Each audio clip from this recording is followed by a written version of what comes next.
3, 2, 1. Hello students, class 11 commerce, कैसे हैं आप सब। आज इस अकाउंटेंसी के वीडियो में हम chapter second basic accounting term continue रखेंगे और आज का पहला टर्म है आपका एसेट्स। तो स्टार्ट करते हैं पहले टर्म से। Assets, anything which is in position of a business. Position word का मतलब होता है मालिकाना हक और या हकदार या राइट। कोई भी चीज जो बिजनेस के पोजीशन में है या उसके अधिकार क्षेत्र में है and enable to get cash और बेनिफिट, और वही चीज बिजनेस को सक्षम बनाती है कैश जनरेट करने में या बेनिफिट फायदा पहुंचाने में इन फ्यूचर भविष्य में, इज नोन एज एसेट। तो ऐसी कोई भी चीज होगी जो बिजनेस के अधिकार क्षेत्र में होगी या मालिकाना हक में होगी और वो बिजनेस को सक्षम बनाती है मनी जनरेट करने में या बेनिफिट जनरेट करने में या ऑब्टेन करने में फ्यूचर में, तो वो सारी चीजें आपकी एसेट्स लाती है। Example, machine, furniture, building, cash, goodwill, ये सारे वो नाम हैं जो बिजनेस में लंबे समय तक रहते हैं और बिजनेस के अधिकार क्षेत्र में अगर हैं तो वो बिजनेस के एसेट्स हैं, क्योंकि ये सब बिजनेस को फ्यूचर में कैश जनरेट करने में हेल्पफुल होते हैं। अब पढ़ते हैं next topic, classification of assets है। बच्चों, क्लासिफिकेशन ऑफ एसेट्स से पहले पढ़ने से पहले मैं आपको एसेट्स की 3 चीजें और बता देता हूँ, इंपॉर्टेंट चीजें। अगर एसेट्स आपके रिसोर्सेज होने चाहिए और उन रिसोर्सेज की इकोनॉमिक वैल्यू होनी चाहिए और वो रिसोर्सेज ओन्ड बाय बिजनेस होने चाहिए, तो वो सारी चीजें आपकी एसेट्स की कैटेगरी में आती हैं। अब पढ़ते हैं classification of assets. Assets are mainly classified into 3 heads, non current assets, current assets and third one is fixtures assets. तो पहला आपका है non current assets. Non current assets वो सारी एसेट्स कहलाती हैं जो लॉन्ग टर्म में बिजनेस में इस्तेमाल की जाती हैं और जब हम उसे खरीदते हैं तो रीसेल पर्पस के लिए नहीं खरीदी जाती। ध्यान सुने कि रीसेल पर्पस के लिए नहीं खरीदी जाती, वो बिजनेस में लॉन्ग टर्म में इस्तेमाल की जाती है और बिजनेस को मनी जनरेट करने में हेल्पफुल होती है। Non current assets further classified होता है आपका टेंजिबल एसेट्स और इनटेंजिबल एसेट्स। टेंजिबल एसेट्स वो एसेट्स होती हैं जिनको आप छू सकते हैं और दे सकते हैं और उनका फिजिकल एग्जिस्टेंस होता है, स्थायी स्वरूप होता है। और इनटेंजिबल एसेट्स वो एसेट्स होती हैं जिनको आप देख नहीं सकते और छू नहीं सकते, इनका स्थायी स्वरूप या शारीरिक स्वरूप नहीं होता है। एग्जाम्पल में मशीन, फर्नीचर, बिल्डिंग, ये ऐसी एसेट्स हैं जो टेंजिबल हैं जिनको आप छू भी सकते हैं और देख भी सकते हैं। दूसरी तरफ जो इंटेंजिबल एसेट्स हैं उनके एग्जांपल आपके गुडविल, ट्रेडमार्क, पेटेंट राइट्स, ये सारी क्या है आपकी इंटेंजिबल एसेट्स हैं जिनको आप देख नहीं सकते और छू नहीं सकते।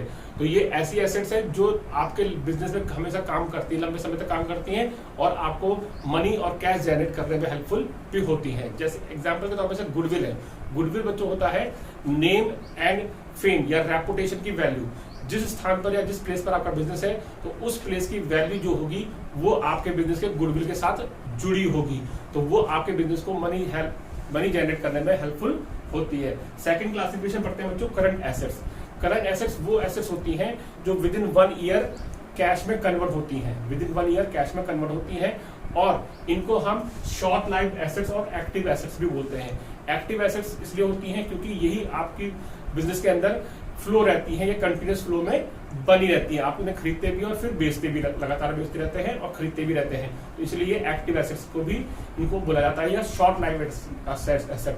शॉर्ट लाइफ एसेट का मतलब है कि आपने इन्हें खरीदा और 1 साल के अंदर इन्हें बेच भी दिया और ये खत्म भी हो गई। Example, cash, bank balance, stock, debtors, prepaid expenses और करंट इन्वेस्टमेंट, ये एग्जाम्पल है आपके करंट एसेट्स के। मैंने बोला कि ऐसी एसेट जो कैश में कन्वर्ट हो जाती है विद इन 1 ईयर, तो कैश और बैंक बैलेंस तो आपका आसानी से कन्वर्ट हो सकता है कैश में। स्टॉक जो आपका सामान होता है दुकान के अंदर या बिजनेस के अंदर जिसको आप बनाते हैं बेचने के लिए, तो स्टॉक वो एसेट्स कहलाएगा जो 1 साल में बेचने के बाद कैश में कन्वर्ट होगी, तो वो आपकी करंट एसेट्स कहलाएगी। थर्ड एसेट्स की कैटेगरी है आपकी फिक्चर्स एसेट्स। फिक्चर्स वर्ड का मतलब होता है नॉट रियल, जो रियल नहीं है। तो ऐसी एसेट जो वास्तव में रियल नहीं है फिर भी आप उसे एसेट्स की कैटेगरी में इसलिए लिखते हैं क्योंकि फिक्चर्स एसेट्स की कैटेगरी में वो सारे एक्सपेंसेस आते हैं जिनको आप किसी एक अकाउंटिंग ईयर के अंदर रिटर्न ऑफ नहीं कर सकते। बच्चों, यहाँ पर रिटर्न ऑफ का मतलब है कि सपोज करो हमने एडवर्टीजमेंट में 1 करोड़ रुपए खर्च करे हैं और तो 1 करोड़ रुपए की भरपाई हम उस साल के प्रॉफिट से नहीं कर पा रहे हैं, तो हम ये चाहते हैं कि हम उस 1 करोड़ रुपए की भरपाई जो हमने एडवर्टीजमेंट में पैसा खर्च किया है वो आने वाले 10 साल के प्रॉफिट से राइट ऑफ करें या भरपाई करें। तो यहाँ पर हमारा एडवर्टीजमेंट जो एक्सपेंस है वो फिक्चर्स एसेट की कैटेगरी में आ जाएगा। तो यहाँ पर नॉर्मल सी बात यह है कि सिंपल वर्ड में कि ऐसे एक्सपेंडिचर्स जिनको हम सेम अकाउंटिंग ईयर में राइट ऑफ या भरपाई नहीं कर सकते तो वो सारे एक्सपेंडिचर या वो सारे लॉसेस आपके फिक्स्ड एसेट की कैटेगरी में आते हैं। जैसे कि यहाँ पर मैंने एडवर्टीजमेंट एक्सपेंस लिखा है, प्रिलिमिनरी एक्सपेंसेस। प्रिलिमिनरी एक्सपेंसेस वो होते हैं जो कंपनी जब स्टार्ट होती है तो कंपनी को स्टार्ट करने में जो लाइसेंस फीस देनी पड़ती है, प्रमोशन फीस देनी पड़ती है और अलग अलग तरीके के लाइसेंस लेने पड़ते हैं, तो वहां पर बहुत सारा पैसा खर्च होता है। तो कंपनी उस सारे खर्चे को कंपनी अपने स्टार्टिंग ईयर के प्रॉफिट से राइट ऑफ या भरपाई नहीं कर सकती है, तो कंपनी उस प्रीलिमिनरी एक्सपेंस को आने वाले 4 या 5 सालों में उसको राइट ऑफ करती है। तो वो प्रीलिमिनरी एक्सपेंस कंपनी के फिक्स्ड एसेट की कैटेगरी में आते हैं। तीसरा मैंने इसको लिखा है profit and loss account debit balance. Profit and loss account का क्रेडिट बैलेंस तो प्रॉफिट को शो करता है, लेकिन अगर वो डेबिट बैलेंस है तो वो लॉस को शो करेगा। किसी साल कंपनी को बहुत ज्यादा लॉस हो जाता है और वो लॉस कंपनी अपने आने वाले 4 या 5 सालों में राइट ऑफ करती है, तो वो लॉस की कैटेगरी भी आपकी फिक्स्ड एसेट्स आती है। Now come to the next topic, ये नेक्स्ट टर्म लायबिलिटीज। अब लायबिलिटीज क्या होता है? इससे पहले हमने बच्चों एसेट्स पढ़ा। तो एसेट्स वो रिसोर्सेज होते हैं जिनके ऊपर बिजनेस का पोजीशन होता है या जिनके ऊपर बिजनेस का मालिकाना हक होता है, तो वो बिजनेस के क्या कहलाते हैं? एसेट्स कहलाते हैं। अब जो लायबिलिटीज तो टर्म पढ़ रहे हैं वो क्या चीज है? It refers to the amount, ये वो रकम को कहते हैं which firm owes to the outsider, जिसके लिए फर्म कर्जदार होती है। किसके लिए? बाहर वाले के लिए। वो अमाउंट जिसके लिए फर्म कर्जदार है और वो पैसा किसका है? बाहर वाले का है, तो वो अमाउंट आपका लायबिलिटीज कहलाएगा। फिर यहाँ पर सेकंड लिखा है डेट्स और ऑब्लिगेशन। डेट्स और obligation that a business enterprise has to pay. Debts माने होता है कर्जा और ऑब्लिगेशन माने होता है जिम्मेदारियां, जो कि बिजनेस एंटरप्राइज को पे करने हैं, वापस करने हैं, उनको हम लायबिलिटीज कहते हैं। तो मींस ऐसी कोई रकम है या ऐसा कोई चीज है जो बिजनेस को वापस करनी है या जिसके लिए बिजनेस कर्जदार है, तो वो चीज आपकी लायबिलिटीज कहलाएगी। अब पढ़ते हैं classification of liabilities. Classification of liabilities divided into 2 heads. Number 1 non current liabilities और करंट लायबिलिटीज। जैसे कि हमने करंट नॉन करंट एसेट्स पढ़ा था, उसी तरीके से होता है कि non current asset long term तक बिजनेस में यूज होती हैं और बेनिफिट देती हैं। उसी तरीके से लायबिलिटीज यहाँ पर क्या है? पैसा वापस करना है।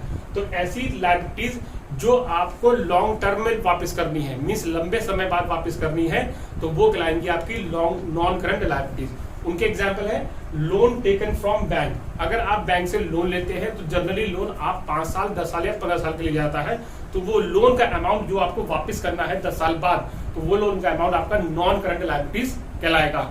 दूसरा यहाँ पर है डिबेंचर्स। जनरली जो कंपनी पैसा रेज करती है पब्लिक से, तो उसके पास जनरली 2 मीडियम होते हैं, तो शेयर्स होता है और दूसरा होता है डिबेंचर्स। तो शेयर इशू करके तो कम जो पैसा शेयर खरीदते हैं जो लोग, वो शेयर होल्डर बन जाते हैं, मीन्स कंपनी के मालिक या मेंबर। लेकिन जो कंपनी के डिबेंचर्स खरीदते हैं तो वो लोग डिबेंचर होल्डर होते हैं और वो कंपनी को पैसा कर्जा के तौर पर देते हैं, कर्जे के फॉर्म में देते हैं, डेब्ट्स के फॉर्म में देते हैं। तो वो डिबेंचर 10 साल के लिए या 15 साल के लिए इशू होते हैं, मीन्स 10 साल बाद उन डिबेंचर का पैसा वापस करना पड़ता है, तो वो डिबेंचर का पैसा आपका नॉन करंट लायबिलिटीज कहलाएगा। सेकंड कैटेगरी आती है इसमें current liabilities. Current liabilities current assets का से रेफरेंस रखेंगे कि करंट एसेट्स क्या थी कि जो विद इन 1 ईयर या with in short period cash में कन्वर्ट होती है। उसी तरीके से करंट लायबिलिटीज यहाँ पर वो लायबिलिटीज होंगी जो विद इन 1 ईयर आपको पे बैक करनी है, वापस करनी है, मीन जो पैसा आपको 1 साल के अंदर ही वापस करना है, वो आपका करंट लायबिलिटीज कहलाएगा। जैसे कि एग्जांपल है क्रेडिटर्स, और क्रेडिटर्स वो पर्सन होते हैं जिनसे आपने सामान उधार लिया है। तो जनरली आपको जो सामान उधार देता है वो 1 साल से कम समय के लिए देता है उधार सामान, तो आप उसका पैसा 1 साल से पहले ही लौटाएंगे, तो वो पैसा आपके लिए करंट लायबिलिटीज का एग्जांपल कहलाएगा। Bills payable short term loans. Bills payable वो पैसा, वो बिल्स पेबल कहलाता है जिस बिल पर आपको तुरंत पैसा वापस करना पड़ता है या विद इन 1 ईयर पैसा वापस करना पड़ता है। तो बिल्स पेबल वो लायबिलिटी है जो आपकी करंट लायबिलिटीज की अंदर कैटेगरी में आएगी। होप सो आपको ये टॉपिक समझ में आए होंगे। इनसे रिलेटेड मैं नोट्स आपको प्रोवाइड करूंगा, लेकिन इन टर्म्स को बच्चों आप बहुत अच्छी तरह पढ़ें, क्योंकि ये टर्म्स आपके फ्यूचर में बहुत बेनिफिट होने वाली है या काम देने वाली है। Thank you.